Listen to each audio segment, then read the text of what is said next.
Well, friends, we have come to the last part of first unit. In this entire unit, if we summarize, we have studied two important things. One is fertility, that is relating to births. The other one is mortality, that is relating to deaths. In between this fertility and mortality, there is one more important thing which is known as survival. Because ಹುಟ್ಟು ಸಾವಿನ ಮಧ್ಯೆ ನಮ್ಮ ಜೀವನ ಹೇಗೆ ಸಾಗಿಸ್ತೀವಿ, ಎಷ್ಟು ದಿನ ಬದುಕಿರ್ತೀವಿ, ಏನೇನು ಮಾಡ್ತೀವಿ, ಸೊ ಆ ಎಷ್ಟು ದಿನ ಬದುಕಿರ್ತೀವಿ ಅನ್ನೋ ಒಂದು ಎಕ್ಸ್ಪೆಕ್ಟೇಷನನ್ನು ನಮಗೆ ಅರ್ಥ ಮಾಡ್ಕೊಳ್ಳೋದಕ್ಕೆ we use an important tool known as life table. Life table.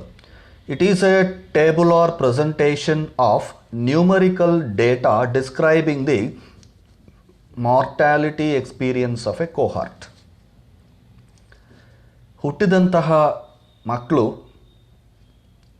Depending upon there birth conditions, depending upon there social background, economical background, ಯಾವ ದೇಶದಲ್ಲಿ, ಯಾವ ಜಾಗದಲ್ಲಿ, ಯಾವ ಫ್ಯಾಮಿಲಿಯಲ್ಲಿ, ಯಾವ ಬ್ಯಾಕ್ಗ್ರೌಂಡಲ್ಲಿ ಹುಟ್ಟುತ್ತಾರೆ, ನಂತರ ಯಾವ ಒಂದು ಎನ್ವಿರಾನ್ಮೆಂಟಲ್ಲಿ ಬದುಕ್ತಾರೆ ಅನ್ನೋ ಒಂದು ರೀಸನ್ಸ್ ಮೇಲೆ we can expect their life, which we call it as life expectancy.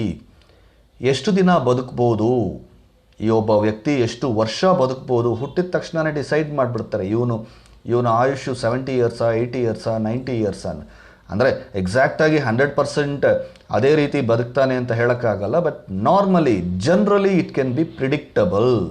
So it is predictable with the help of life table. This life table is nothing but it is a tabular column representing mortality and survival conditions of human beings based on cohort.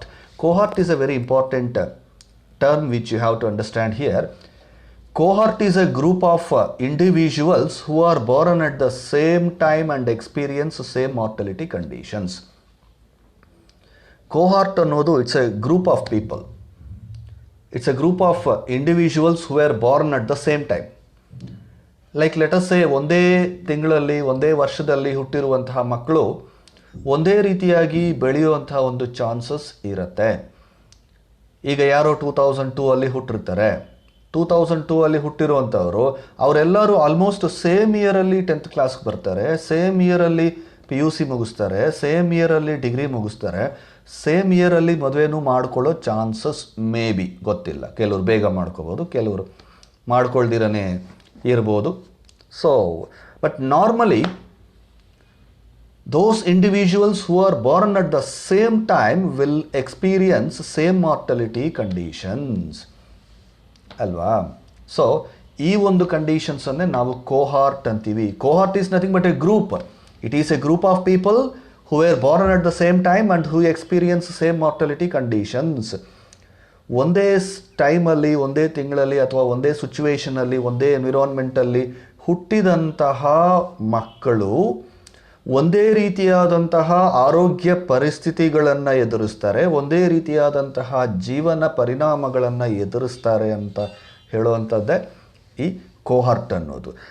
So when I said cohort is a group of individuals, how many people can be there in that group? Is it a group of 10, 20 or 15 or 40 or 100? No, it's a bigger group.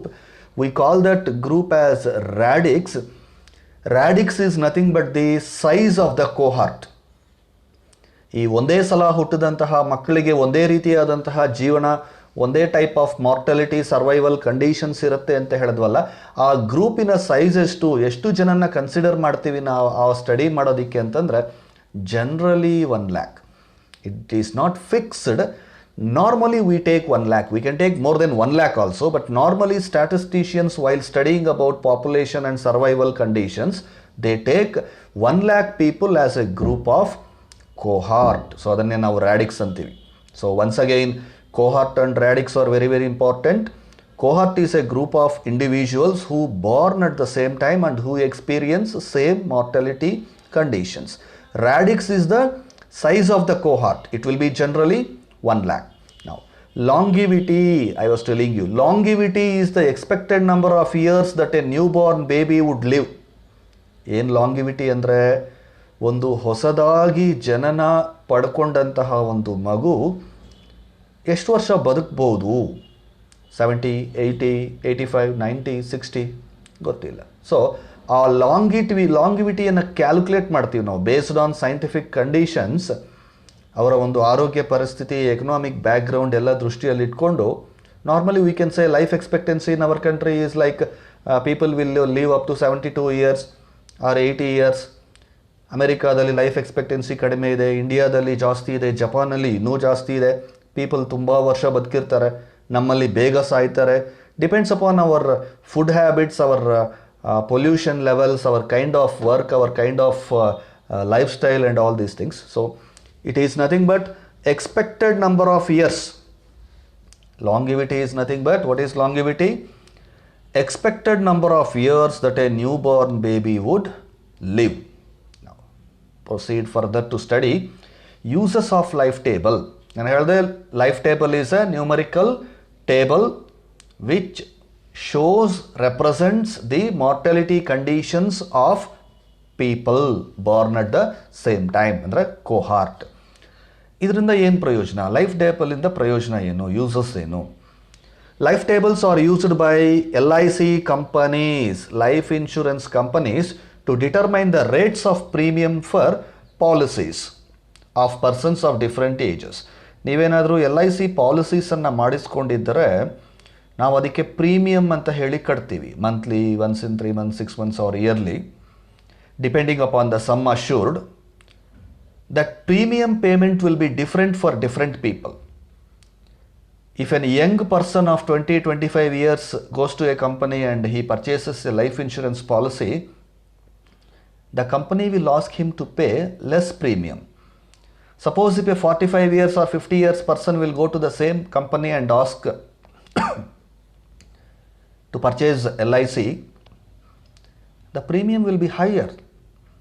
Why there is difference between premiums paid by two different people? Because of age factor.